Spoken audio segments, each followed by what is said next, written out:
It's a movement to help the most vulnerable in our area by offering the nutrition a mother often cannot provide on her own. In today's Moms in the Morning, it's part 2 of our look at milk banks, and here with more is Karen Swanson. Well, Charlotte, earlier this week we told you about a plan to bring a milk bank to our area. A milk bank is similar to a blood bank, except mothers would donate their excess breast milk to be used by premature babies. Today we take a look at how one area mom got involved. I just had so much milk I was producing, and I thought, I can't throw this out. I really wanted to help the tiniest of babies. Janae Zeitzius is mom to 4-year-old Jenner and 11-month-old Sid. With 1,000 extra ounces of breast milk that baby Sid didn't need, Janae decided to donate her stockpile to a milk bank. She found out Wisconsin didn't have one, so her milk would have to be shipped to Ohio. But before this Monona mom could donate, she had to go through a screening process. There's some paperwork to fill out and some blood screening, but otherwise it's very simple, it's very straightforward. You may be wondering, just how safe is this donated milk? So donor milk, there actually has never been one case of contamination. At least 100 hospitals around the country use it, and they have no concerns about safety. The donated breast milk goes through a pasteurization process once it arrives at the milk bank. It's pooled to even out protein and fat levels, then heated uniformly in a water bath. It's also checked several times for contamination. And then it's rapidly cooled and frozen. Prior to becoming a mom, Janae worked in the pharmaceutical biotech industry and was accustomed to working under FDA regulations.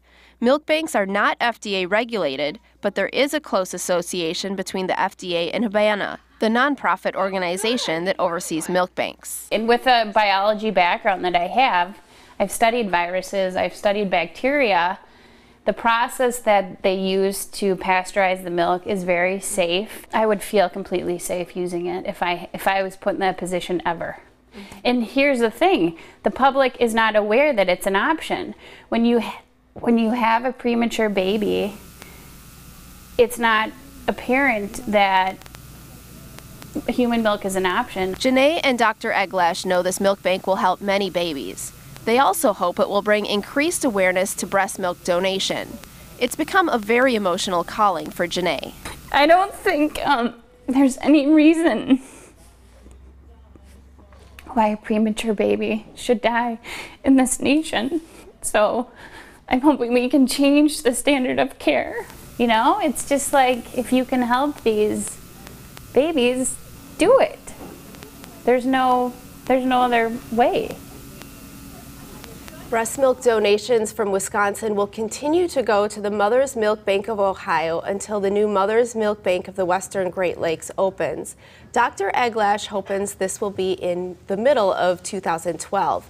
It will be a standalone building in the northern suburbs of Chicago, but will provide human breast milk to hospitals across Wisconsin as well as Illinois. Volunteers and donations are still needed before the milk bank can open, and for more information about helping the milk bank or to find out more about donating your breast milk, you can go to milkbankwgl.org.